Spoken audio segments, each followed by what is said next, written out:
What if I told you that in Colorado, a state filled with some of the most beautiful mountains in America, people have disappeared in places where there was no forest thick enough to hide them, no obvious escape route, and no clear reason they should have vanished at all?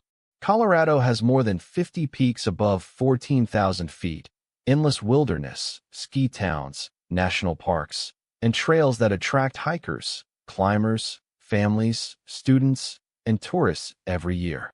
But hidden inside that beauty is a disturbing pattern. Young men, children, experienced hikers, and even entire search operations that seem to find nothing where something should have been found. And by the end of this story, one question becomes impossible to ignore. Why do so many of these cases involve people moving upward, vanishing near water, losing clothing, or being found in places search teams had already searched? The chapter begins with some of Colorado's earliest strange disappearances. In 1933, 22-year-old Joseph Halpern went to Rocky Mountain National Park with friends to climb Taylor Peak. Halpern was a graduate student and part of a group camping in Glacier Basin. On the morning of August 15th, he and another climber began their ascent. His partner soon could no longer see or hear him. Within hours, Halpern was gone. Searchers blanketed the mountain for days, but they found no ice axe, no personal equipment, no body, and no reliable sign of where he went. Nearly a century later, nothing has ever been found. So here is the first loop of curiosity. How does a climber vanish on a mountain during a group outing and leave behind no trace at all? Then, in 1938, another child disappeared in Rocky Mountain National Park, 4-year-old Albert Beilhartz. Albert was with his family near Roaring River, in a valley surrounded by steep walls, water, and rough terrain. After the family stopped near a river, Albert vanished. Searchers initially believed he may have fallen into the water and drowned.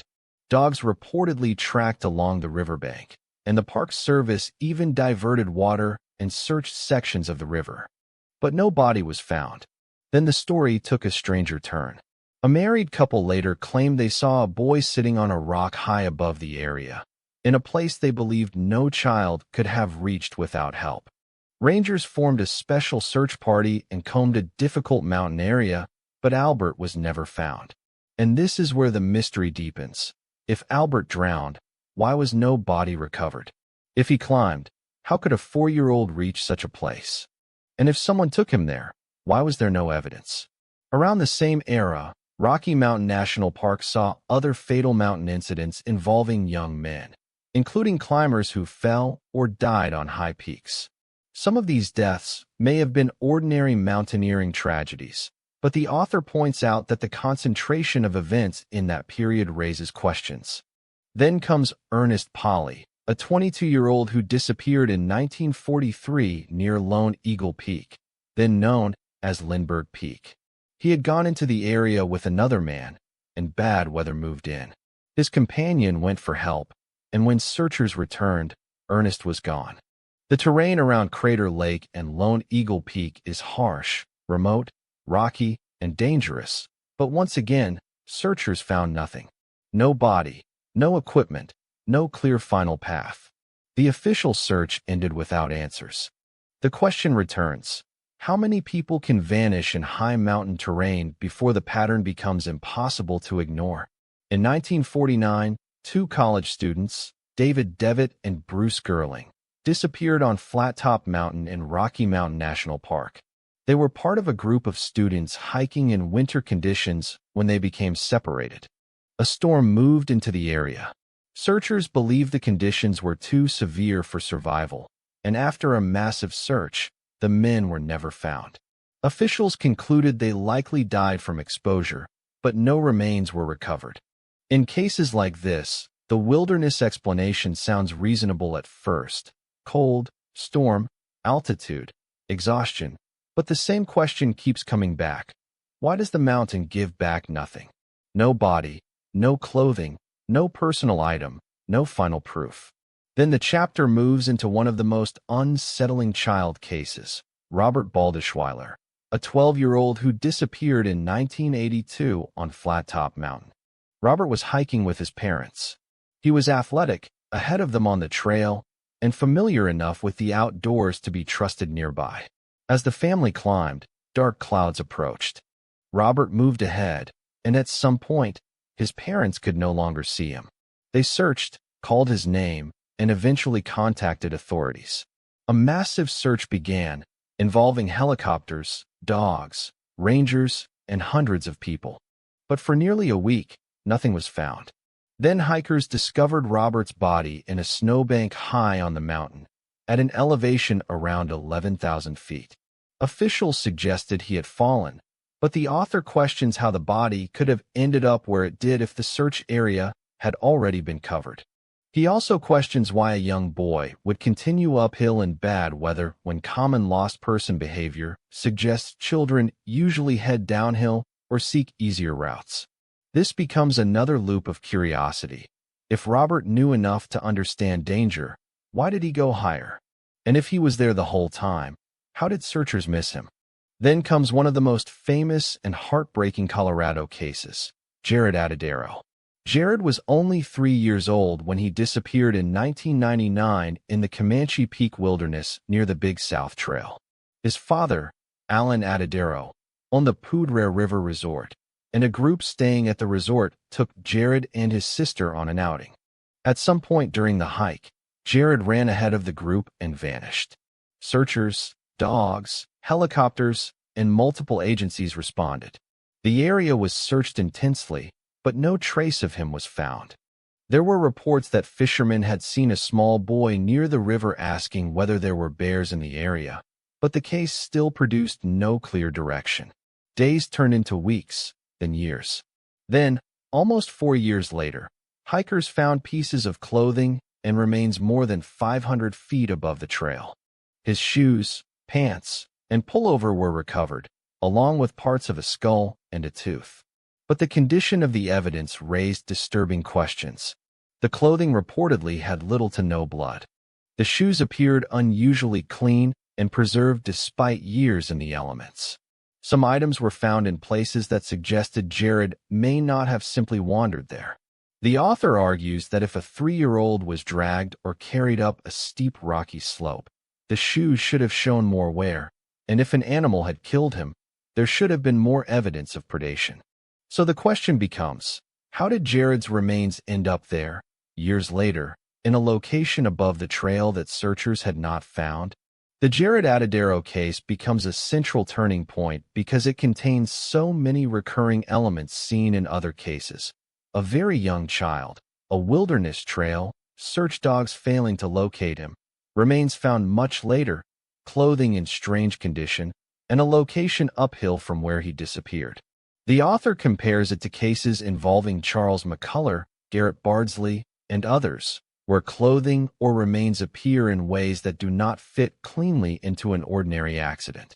The emotional weight of Jaryd's case is difficult to ignore because every explanation leaves something unresolved. If he wandered, how did he climb so high? If an animal took him, where was the damage? If someone placed the remains there later, why? And if searchers covered the area, how was nothing found for years?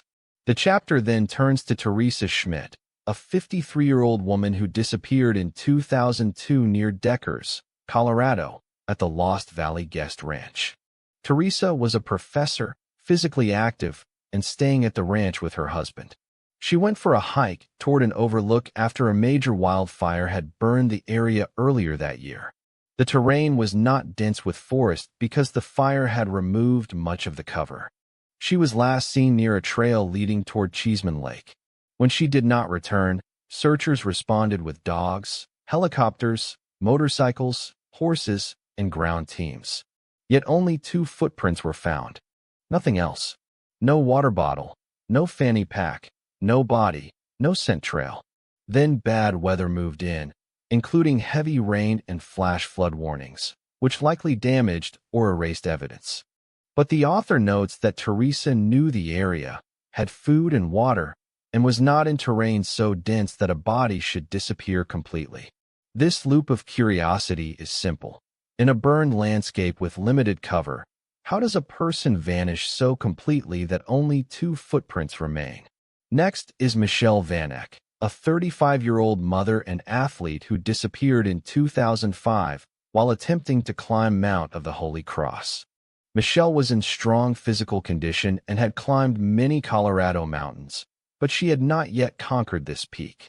She and a family friend, Eric Sawyer, began their hike, but conditions became difficult, and at some point Michelle became exhausted. Eric continued toward the summit, while Michelle planned to return or wait. But when Eric came back, Michelle was gone. The search that followed became one of Colorado's largest. Hundreds of searchers, helicopters, dogs, and rescue teams combed the mountain, but no trace of Michelle was found. Search dogs reportedly failed to pick up her scent even in places where she was known to have been. Some witnesses described seeing a shape below the summit, but nothing was confirmed. The author questions whether she could have died naturally on the mountain because no backpack, no ski poles, no clothing, and no body were ever located. And again, the same strange element appears. A person disappears on a mountain where searchers believe all likely areas were covered, but the mountain gives back nothing. The final major case in the chapter is Evan Thompson, an 8-year-old mentally disabled boy who disappeared in 2006 during a school outing near Cannon City, Colorado. Evan was at a campground with teachers and students when he disappeared while waiting near a trail. Search teams, dogs, aircraft, and helicopters searched for days. On the 4th day, searchers heard something and found Evan alive in a cave more than 5 miles from where he disappeared. He had scratches, was missing one shoe, and was in good condition considering the circumstances. He told fragments of a story, that he had slept in a tree, under a log, and in a cave, that he had followed a crow and that one night it flew next to him and he followed it from camp. Searchers estimated that Evan had walked more than 11 miles in 4 days. The author compares this to known lost person behavior and questions how a young disabled child could travel that far in dry terrain, survive, and not be found earlier, especially with FLIR-equipped helicopters searching the area. This case creates the final curiosity loop. If Evan was found alive, why does his survival story still sound so impossible? By the end of the chapter, Colorado's pattern becomes deeply unsettling. The missing include young men, experienced climbers, small children, hikers, and women in difficult but searchable terrain. Some vanish near water. Some move uphill. Some are found much later in places that raise more questions than answers. Some are never found at all. Search dogs sometimes fail. Helicopters miss locations. Clothing disappears or appears in strange condition. Bodies are found where searchers believe they already looked. And in several cases, the official explanation may be possible, but not fully satisfying. So what are we supposed to believe? Did Joseph Halpern simply fall somewhere no one has ever found? Did Albert Beilhartz drown? Or did someone see him alive high above the river? Did Ernest Polly vanish in bad weather? Or was something else happening around Lone Eagle Peak? Did David Devitt and Bruce Gerling die in the storm? Or did the mountain hide every trace of them? How did Robert Baldeschweiler end up high on Flat Top Mountain after days of searching? How did Jaryd Atadero's remains appear years later above the trail? How did Teresa Schmidt disappear from burned terrain with only 2 footprints left behind? How did Michelle Vanek vanish from one of the most heavily searched mountains in Colorado? And how did Evan Thompson survive for days and end up miles away in a cave? Maybe each case has its own normal explanation. Maybe some were accidents, some were exposure, some were falls, some were animal encounters, and some were simple tragedies in harsh terrain. But when the same elements repeat across decades, children moving impossible distances, hikers disappearing uphill, search dogs failing, bodies found late, clothing missing, and search areas producing nothing, the easy explanations start to feel incomplete. Colorado's mountains are beautiful, but they are not gentle. They are high, cold, ancient, and unforgiving. And in these cases, they seem to do more than challenge those who enter them. They seem to erase the story itself. And maybe that is the real mystery. Not just that people vanish in Colorado's wilderness, but that when they do, every answer leads to another question.